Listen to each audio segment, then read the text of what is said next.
이 일 후에 방백들이 내게 나와 이르되 이스라엘 백성과 제사장들과 레위 사람들이 이 땅 백성들에게서 떠나지 아니하고 가나안 사람들과 헷 사람들과 브리스 사람들과 여부스 사람들과 암몬 사람들과 모압 사람들과 애굽 사람들과 아모리 사람들의 가정한 일을 행하여 그들의 딸을 맞이하여 아내와 며느리로 삼아 거룩한 자손이 그 지방 사람들과 서로 섞이게 하는데 방백들과 고관들이 이 죄에 더욱 으뜸이 되었다 하는지라.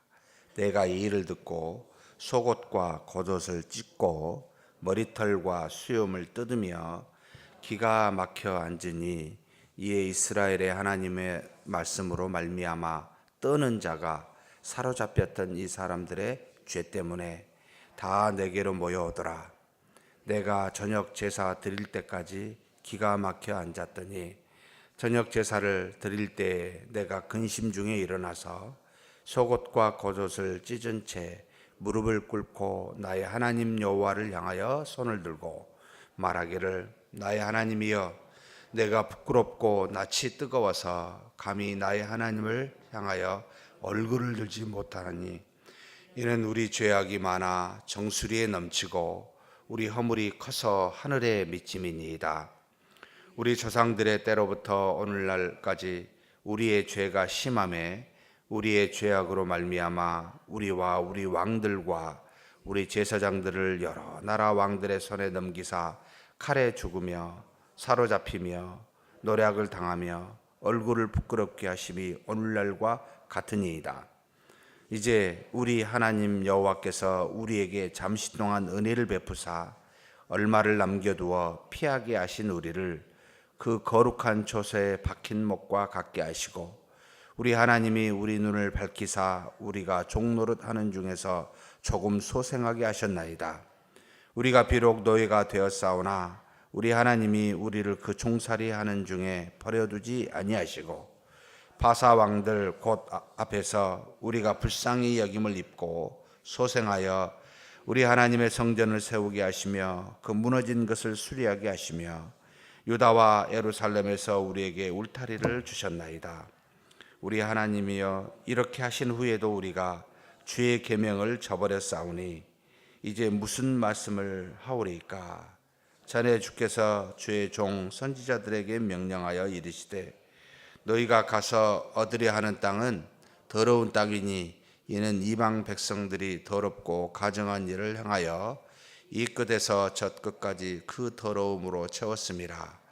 그런즉 너희 여자들을 그들의 아들들에게 주지 말고 그들의 딸들을 너희 아들들을 위하여 데려오지 말며 그들을 위하여 평화와 행복을 영원히 구하지 말라. 그리하면 너희가 왕성하여 그 땅의 아름다운 것을 먹으며 그 땅을 자손에게 물려주어 영원한 유산으로 물려주게 되리라 하셨나이다.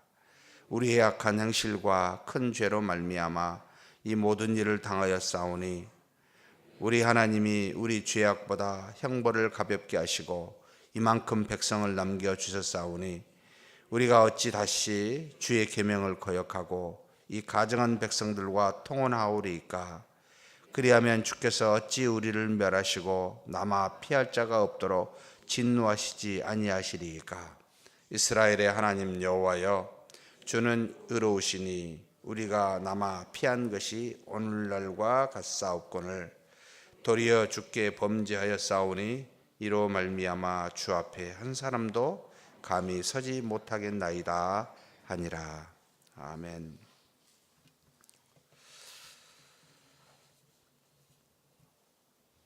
에스라 8장, 우리가 어제 읽었던 본문에 에스라가 바벨론으로부터 이스라엘의 백성들을 일부를 데리고 2차 포로 귀환하는 장면을 우리가 보았습니다.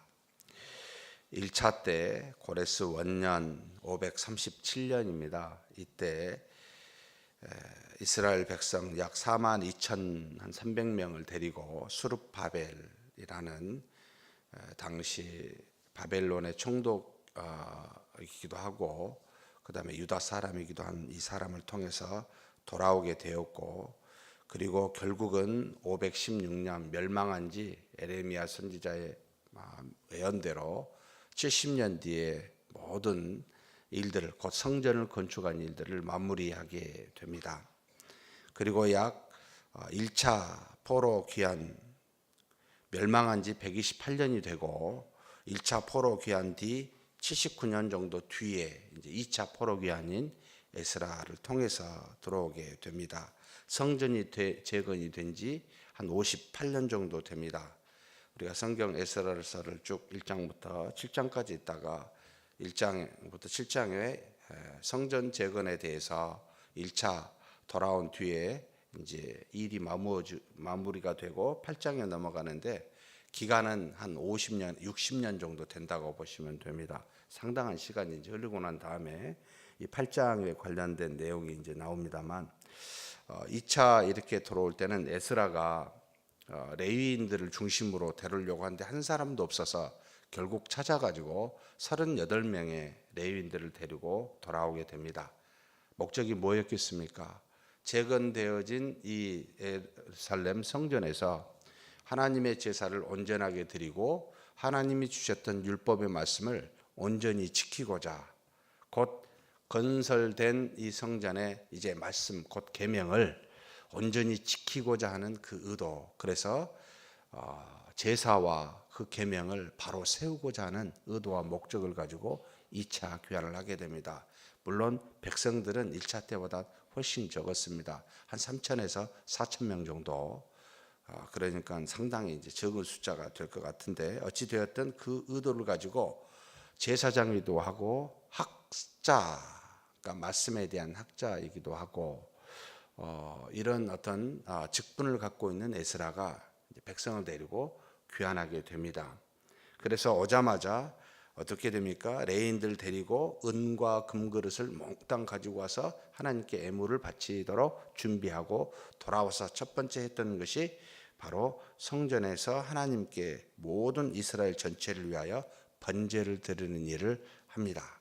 그래서 그 일을 시작할 즈음에 지금 우리가 읽은 본문의 9장의 말씀이 이제 나오는데, 이 일 후에 누가 나옵니까? 방백들, 이스라엘 백성의, 곧 예루살렘에 있었던 지파의 지도자들이라는 표현입니다. 지도자들이 이 에스라에게 나와서 지금까지 성전 재건 뒤에 약 한 60년 가까이 일어난 일에 대해서, 특별히 굉장히 엄청난 죄에 대해서 이제 이야기를 하게 됩니다. 그 죄가 뭔고 했더니 바로 이스라엘 백성과 제사장들과 레위 사람들이, 지도자들입니다, 이 땅 백성들에게서 떠나지 아니하고 가나안 사람들과 헷 사람들과 브리스 사람들과 여부스 사람들과 암몬 사람들과 모압 사람들과 애굽 사람들과 아모리 사람들의 가증한 일을 행하여, 곧 가나안 땅에 있었던 민족뿐만 아니고 주변에 있었던 여러 민족들이 가지고 있었던 가증한 일을 행하였다. 이게 뭘까? 바로 그 다음에 나옵니다. 2절에 그들의 딸을 맞이하여 아내와 며느리로 삼아 거룩한 자손이 그 지방 사람들과 서로 섞이게 하는데 방백들과 고관들이 이 죄에 더욱 으뜸이 되었다. 지도자들이 이방 민족의 딸들을 아내로 또 며느리로 삼는 일에 으뜸이 되었다는 겁니다. 왜 이 일을 금하였습니까? 바로 여기 11절에 이 지금 에스라가 이야기합니다. 전에 주께서 주의 종 선지자들에게 명령하여 이르시되, 바로 모세와 누굽니까? 여호수아였습니다. 명하였었던 것이 있지요.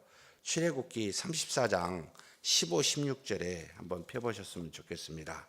뭐라고 하나님께서 이 모세에게, 하나님이 약속한 가나안 땅에 들어가면 이 일 하지 마라 라고 해서 한 내용이 있습니다. 34장 15, 16절 읽어보면, 너는 삼가 그 땅의 주민과 언약을 세우지 말지니 이는 그들이 모든 신을 음란하게 섬기며 그들의 신들에게 제물을 드리고 너를 청하면 내가 그 제물을 먹을까 함이며 또 내가 그들의 딸들을 내 아들들의 아내로 삼음으로 그들의 딸들이 그들의 신들을 음란하게 섬기며 내 아들에게 그들의 신들을 음란하게 섬기게 할까 함이라. 결국 그래서 모세와 여호수아에게 하나님께서 너희 자녀들을 절대 그들의 시집장가 보내지 말아라. 왜냐하면 그들이 섬기고 있는 더러운 우상을 음란하게 섬기게 되고 너희들이 믿고 있는 여호와 하나님의 신앙으로부터 벗어나 떠나기 때문에 이 일을 처음부터 금하였고, 그래서 들어가면은 결국 모든 것을 진멸하라고 늘 이야기합니다. 야, 참 잔인하신 하나님이다. 어찌 사람을 이렇게 다 죽이라 했을까? 하나님께서는 가장 소중했던 건 전지전능한 신이시고요. 좀 제가 솔직하게 표현하면 모든 만물을 알아서 하시는 분인데 하나님 입장에서 가장 소중한 사람은 택한 자들입니다. 나머지는 세우기도 하고 진멸하기도 하고 다시 창조하실 수도 있으십니다. 그래서 하나님의 백성 중심으로 모든 역사는 이루어지고, 정말 세상에 나가서 이런 말하기는 못합니다만 하나님의 자녀 중심으로 하나님은 모든 일을 이루어 가십니다. 그래서 나머지 다른 사람은 진멸해도 상관없을 정도로 강력한 하나님의 사랑이 하나님의 택한 백성에게 있었습니다. 그래서 너희들이 다른 신들을 섬길까 혹 유로해서 그들의 딸들 아들들을 데려다가 시집장가 시키게 되면 나로부터 떠나게 되면 다 잃어버린다는 겁니다. 그래서 10계명 중에 첫째가 낸 계명이 뭐였습니까? 바로 우상을, 나 외에 다른 신들을 섬기지 말아라. 이 일들을 지키기 위해서 구체적으로 그럴 가능성이 있는 이방인들과의 통혼을 금하였던 것이지요. 그런데 돌아와서 보니까 그 60년 사이에 이방 사람들과 결혼하고 있는 겁니다. 에스라가 기가 막힌 겁니다. 옷과 속옷을 찢고 머리에 털 수염을 뜯어냅니다. 얼마나 고통스러웠으면. 왜 고통스러웠습니까? 586년 한 20, 30년 전에 하나님께서 그와 같은 일들로 인해서 우리 조상들을 진멸했던 것을 너희가 알지 않느냐는 거예요. 빤히 너희가 받지 않느냐. 그래서 하나님이 우리 죄악보다 그 형벌을 감하여 이렇게 일부를 남겨두셔서 거룩한 전에 있는 목과 같이 다 태워줘도 못은 남잖아요. 모처럼 남겨두사 다시 예루살렘에 와서 성전을 건축하고 다시 하나님께서 세우게 했는데 또 그러냐 이거예요. 기가 막혀버린 겁니다. 얼마나 가슴 아팠겠습니까? 그것을 충분히 경험했었던 이전의 세대를 보았음에도 불구하고 또 그런 일을 하였으니 저녁 제사를 드릴 때까지 근심하면서 취할 바를 모르고 있었습니다. 그럴 때 하나님께서 또 남겨준 사람이 있구나. 여기 읽어보니까 이런 표현이 있습니다. 4절입니다. 이에 이스라엘의 하나님 말씀으로 말미암아 떠는 자가 있습니다. 그것을 보고 떨었던 일부 백성들이 있었습니다. 그래서 사로잡혔던 이 사람들의 죄 때문에 다 내게로 모여오더라. 이 죄를 보고 있는 사람들이 에스라에게 찾아온 겁니다. 같이 고통스러운 사람들이. 그래서 어떻게 되죠? 정말 쭉 읽어보면은 하나님 앞에서 지금 6절부터 통곡하며 하나님 앞에 기도하는 장면이 나옵니다. 구구절절이 나옵니다. 우리가 이런 죄를 지금까지 지었는데 하나님이 우리를 멸하시지 않고 이 정도로 남겨두셨는데, 예루살렘에 와서 이렇게 다시 회복하였는데 우리가 하나님 앞에 또 이렇게 죄를 지었노라고 통곡하며 에스라는 하나님께 기도합니다. 사랑하는 성도 여러분, 두 가지가 기억이 됩니다. 하나님께서는 우리의 죄를 짓더라도 우리의 형벌만큼, 죄의 형벌만큼 주시지 아니하고 감하여 주신다. 그래서 그 은혜 때문에 일부 남겨두신 은혜가 있다라는 것과, 일부 남겨준 사람은 그들이 거룩해서 남겨두신 게 아니고 하나님의 공일과 자비로 남겨두셨기 때문에 그들은 또다시 과거에 지은 조상들의 죄처럼 얼마든지 죄를 지을 수 있는 존재들이다. 얼마든지 다시 과거의 죄를 짓고도 남을 만한 존재들이다 라는 것도 분명하게 가르쳐 줍니다. 그러면서 제 생각에 우리 교회가 과거에 이러이러한 수많은 잘못한 것들 또 지을 수 있는 가능성도 있겠구나. 얼마든지 잠시 은혜를 떠나면, 긍휼과 자비를 떠나면 우리는 또 그렇게 죄를 지을 수 있겠구나. 정말 기도하지 않으면 안 되겠구나. 우리는 얼마나 연약한지 모른다. 잠깐만 여러분 방심하면 또 이런 일이 일어납니다. 평온의 시기라고요. 저는 아닙니다. 걱정이 됩니다. 염려가 됩니다. 하나님께서 은혜를 주신 것 감사하지만 우리는 얼마든지 넘어질 수 있고 배반할 수 있기에, 그러면서 뭐라고 이야기합니까? 14, 15절입니다. 하나님이 그때도 진멸하셨는데 남아두신 우리가 또 그 죄를 하면 놔두시겠냐는 거예요. 하나님이 진멸하시지 아니하겠느냐. 그러면서 15절입니다. 이스라엘의 하나님 여호와여, 주는 의로우시니 우리가 남아 피한 것이 오늘날과 같사옵거늘 도리어 주께 범죄하였사오니 이로 말미암아 주 앞에 한 사람도 감히 서지 못하겠나이다 하니라. 내일 10장 마지막 장 보겠습니다만 어떻게 해야 되겠습니까? 이런 죄를 보거든, 우리가 과거에 지었던 다툼과 분열을 보거든, 다른 사람에 대해서 정죄하는 것을 보거든 우리는 어떻게 해야 되겠습니까? 다시 10장에 보면 모든 사람들이, 모든 이방 땅의 자녀들을, 이방의 여인들을 다시 그 난 자녀들과 함께 돌려보냅니다. 회개지요. 그 죄를 떠나라는 것이죠. 그 상태로 눈 감고 넘어가지 말고 죄를 지었으면 그 죄를 떠나라. 대신 그들을 정죄하여 징계하지 않으신 은혜가 있었습니다. 사랑하는 성도 여러분, 작은 것을 볼 때 고치는 것이 훨씬 낫습니다. 그것을 방치하여 큰 죄가 되었을 때 고치는 것은 더더욱 어렵습니다. 그러니 우리 교회 안에 작은 다툼과 분열을 여러분 보았을 때 그걸 떠나보냅시다. 이제는 다시는 하나님 앞에서 이 이스라엘 백성이 지었던 죄처럼 마치 개가 토한 걸 떠먹은 것과 같이 그런 죄는 지지 아니하도록 우리가 기도하고 우리 주변을 살폈으면 좋겠습니다. 그 힘은 우리에게서 나오지 아니하고 하나님의 자비와 긍휼에서 나옵니다. 그걸 붙들고 기도하지 아니하면 우리는 또 우리가 잘나서 살아남은 게 아니고 긍휼과 자비 때문에 살아남았는데 또 넘어질까 조심하여 그렇게 범죄하지 않는 저와 여러분이 되기를 주의 이름으로 축복합니다. 하나님 아버지, 감사합니다. 우리가 감사한 것은 하나님 앞에서 이렇게 남아 우리의 거룩함 때문에, 우리 행위가 바른 것 때문에 남은 것이 아니라 하나님의 긍휼 때문에, 하나님께서 남겨주시는 자비 때문에 하나님, 우리가 이렇게 하나님 앞에 머리 숙여 기도할 수 있는 줄 알고 감사드립니다.